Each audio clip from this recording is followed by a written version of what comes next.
I'd like to call a meeting to order, Planning and Zoning Agricultural Committee for Tuesday, January 21st. Microphone. Get a roll call, please. Mr. Featherling? Here. Mr. Miller? Mr. Tholen? Ms. Weber? Mr. Dunhill? President. Mr. Smith? Mr. Smith? Ms. Foster? Here.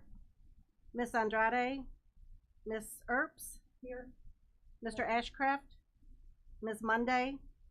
Present. Ms. Amber Turner? Mr. Lowy? Present. Ms. Denise Turner? Present. Mr. Alexander Hildebrand? Mr. Long? Okay, we have a couple on Zoom here. Get a motion to Rosemary, and who was the Monday? I can't. Oh, there. Oh, okay, Peggy Sue's there. Okay, Miss Monday in the meeting by Zoom. Just one time today, or you need it for a long time? Just one time for me. Okay, I'd do them both together for just one time then. Mr. Lowry, second by Mr. Smith. All in favor, say aye. Aye. Aye. Motion carries. Thank you. Thank you. Okay, next up we have some public comment. We have Mr. Dave Barron's here. We've been, Mr. Barron, can I get you to come up here? We've been doing that. Let's see how that goes better. Thank you, Chairman. Yeah. My name is Dave Barron. I am the attorney on behalf of the applicants for ZBA case 2412. The applicants there are Joanne and Nathan Frog. They're seeking to have a conditional use permit to be able to operate 968 South Sandbar as a bed and breakfast. This was their personal home, and they would be here today if they did not have a non-refundable plane ticket to a warmer climate that they bought before this hearing was scheduled and knowing the date. But I am here to be able to offer any answers to any questions. As you may know, the county does not have specifically a classification for Airbnbs, but that is essentially what they are seeking to do with this property, which is located on Sandbar. The applicants met with staff, the planning staff, and the bed and breakfast is the classification that best comes within what they're looking to do and be able to use with the property. Through conversations with staff, as well as the ZBA, we put in place a number of different restrictions to make sure that the activity on the property is controlled, is not going to be a problem for any neighbors. Some of the restrictions that you see and the conditions that were approved by or recommended by the ZBA, we are adopting into our own rules and regulations. No concerts, no public or semi-private events, no pets on the property, no ATVs or other recreational motorized vehicles, no fireworks. Parking would only be permitted on the paved driveways, and cameras will be installed on the property to ensure that individuals comply with the rules and regulations that are put in place. As you may be able to see, this is a beautiful piece of property, 27 acres. It has its own riverfront location. And the applicants are seeking to really market this as a luxury property. It will only be rented using Airbnb or VRBO. Using for a single unit, there would be a minimum of 2-night stays. And again, all of those activities would be restricted. This was presented to the ZBA. We concur with the conditions that were recommended. And that proposal did receive a unanimous 6-0 vote from the ZBA.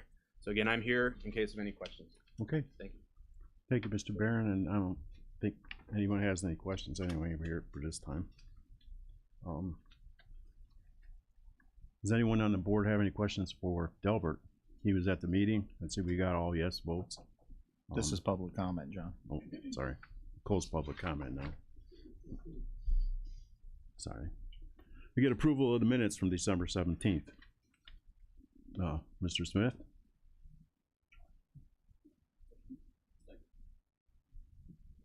Ms. Turner, okay. All in favor say aye. Aye. Opposed, same sign. None? Okay. Now we got the building report, Mr. Delbert. Want a motion to approve it first? Yeah, a motion to put it on file. Motion to approve it, sir. Motion to approve, okay. Okay. Mr. Long? Well, you can't, okay. Oh, Mr. Lowy, okay. Got a second? All in favor say aye. Aye. Opposed, same sign. Now we're at, All right, in front of you, you have the December 2024 monthly building report. We had a really good month. 2 new homes permits were issued. Issued a total of 45 permits and brought in revenue of $124,245.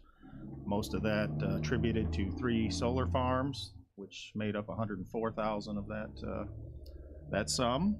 That's up from $36,447 for December of 2023. okay. Anyone have any questions? No? Ms. Weber, just one? Thank you. I just wondered where the location of the 2 homes, what part of the county are they in? I don't have that with me. Yeah. Okay, anyone else have anything? No? Okay, we voted on that too. We voted on that, right? What? Motion and a second. Okay. Okay. Okay, I had a motion and a second, so we get all in favor, say aye. Aye. Opposed, the same sign? None? Okay. Okay, next up, we have our MS4 discussion. There's no water really moving out there these days, but We are at a flood warning. I know. For flooding, so. It's sitting still though. I think the river was at 5 feet. 6.1. Oh boy, Flood stage is 5. that's what I thought. Okay, it's getting up there. It's not going to get too much warmer. All the usual suspects are flooding right now. So we don't have any questions for MS4 for stormwater. Okay. Next up, we have zoning. We have ZBA case -24-12 request for a special use permit. Number 2, bed and breakfast in the R1 single family residential district on a parcel generally situated in section 6 of Aroma Township. The petitions are Joanne and Nathan Froggy, property owner and applicant. Yeah, one more down. Okay. Okay. There you go. Mr. Barron summed it up very well in public comment. There's a aerial image of the property. It's on Sandbar Road, it's about a mile south of Route 17. It's on the north side of the road. So I'm not going to reiterate everything that Mr. Barron had said. I think we'll just, it's all right with the chairman, just open it up for any questions. Yeah. The zoning board did recommend approval 6-0 and have 8 conditions on the special use permit, which have already been listed. Okay. Is there anything special about the restrictions? Sure. Mr. Turner. Being that Airbnb and VRBOs are becoming so popular, there's many of them in the county actually that I don't think that we even know about at this point. There's no taxes. There's no hotel tax. There's no nothing. Is that something that we're going to discuss? That a lot of Airbnbs in other areas do have overnight stay tax. And currently right now in Kankakee County, Bradley, Bourbonnais do not even have them either. But it's something I think we need to discuss because I think we're missing out on some money. I think some areas are giving out like permits for a year or a license to do it for a year, and they charge them a yearly fee. Yeah, they can do that, or it's a nightly stay tax. And so what they do through Airbnb and VRBO, just because I have them, they take the taxes right out and they send you a check right from Airbnb or VRBO. Okay. This area does not do that, and again, I think it's money that's not being collected. Okay. So I don't know how we go about trying to do that, but it might be something that we want to consider. Well, we can talk with Delbert about it. We can definitely come up with something under new business. We can talk about that. Taxes would be the treasurer or No. executive. I don't. That would be like a building permit fee, wouldn't it? Just like they applied for a special use to have. No. No, this Okay. is a tax I'm referring No, to. that would not be. I didn't know if they had a different zoning for those. Bed and breakfast is a special use permit in our residential district. We don't differentiate between Airbnb or Verbo or whatever. Verbo or any of those. If this is successful, this will be the first lawfully zoned B&B in unincorporated Kankakee County. Okay. No. Okay. Ms. Weber? Thank you. I'm reading through what is on our screen here. I noticed Mr. Barron mentioned the minimum of 2 nights, or 2 days. I'm not seeing that, but I wonder if there's a maximum then, or where that 2.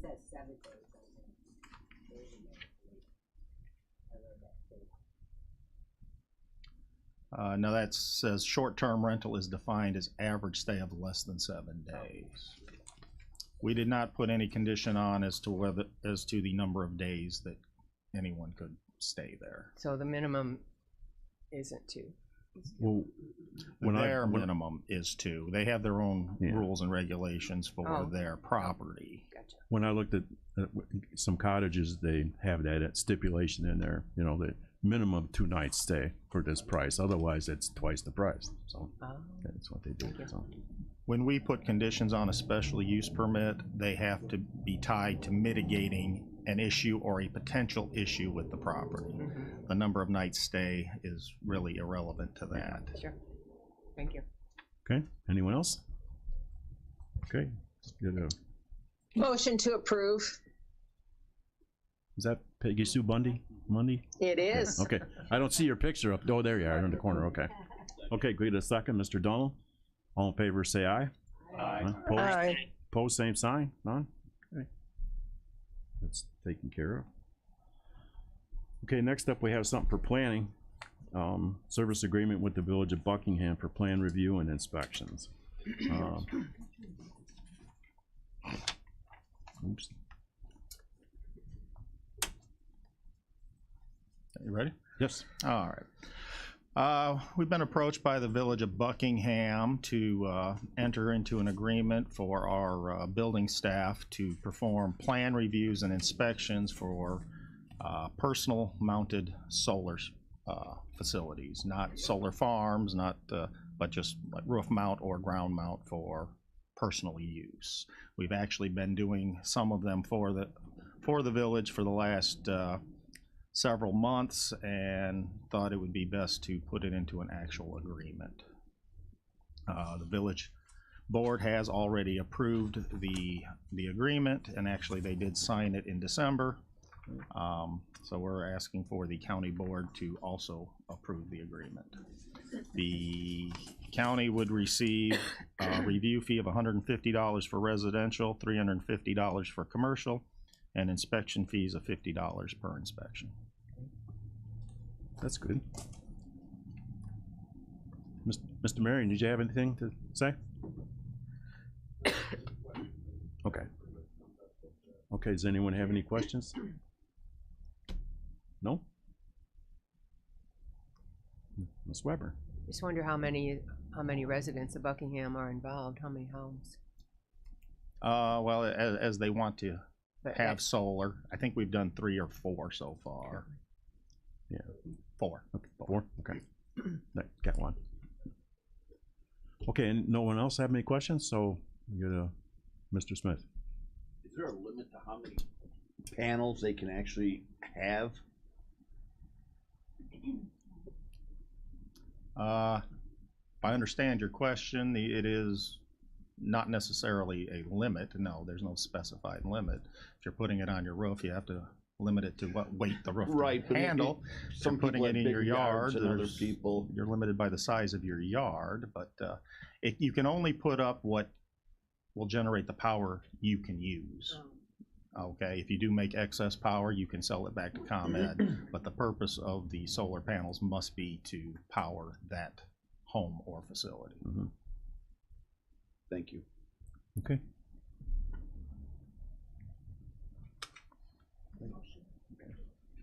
Okay. Pardon? Ms. Turner, first. Second, Mr. Lowry.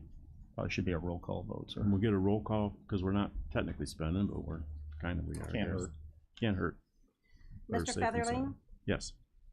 Ms. Weber, Mr. Dunhill, Mr. Smith, Aye. Ms. Foster, Aye. Ms. Earps, Mr. Lowy, Aye.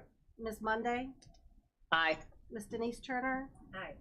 Mr. Alexander Hildebrand. Aye. Motion carries. Thank you. Okay, under old business, I don't think we have anybody. Old business. Anything under new business at all? Yes. Okay. I'm in District 28. I have two properties that I've been concerned about for some time since I What? took over the What? board. We have an empty lot at the corner on going into River Haven. It was bought in 2005. Nothing has ever been done with this property. I've called multiple times to the health department about mowing. The neighbors were mowing it for some time, but since 2005, it's not been maintained. They're concerned about it now because they have stopped. I've called the health department on numerous occasions. They keep sending letters to the gentleman. He lives in Florida. He has no plans on, he doesn't return calls and he does not return letters or anything like that. So I'm not quite sure what we can do with this piece of property. It was supposed to be cited for a park. And the zoning, I guess, I don't know what happened back in 2005 or whenever the neighborhood got completed, but it was never done. So I have a concern about that. I've gotten numerous calls on that one. And then there's another property in River Country Estates that burnt down about approximately 7 years ago. It's been bought in that time frame. Slowly things are getting done, but since I've been taking pictures over the last 4 months, nothing has been done. I know, Gilbert, you went out to see if the truck was still parked in the driveway with a flat tire. I don't know where that's at, but these are two properties that are eyesores for an area of my district that needs to be addressed. Do we have some kind of answer or no? What are we gonna do? for We've that? contacted the owner of the Mhm.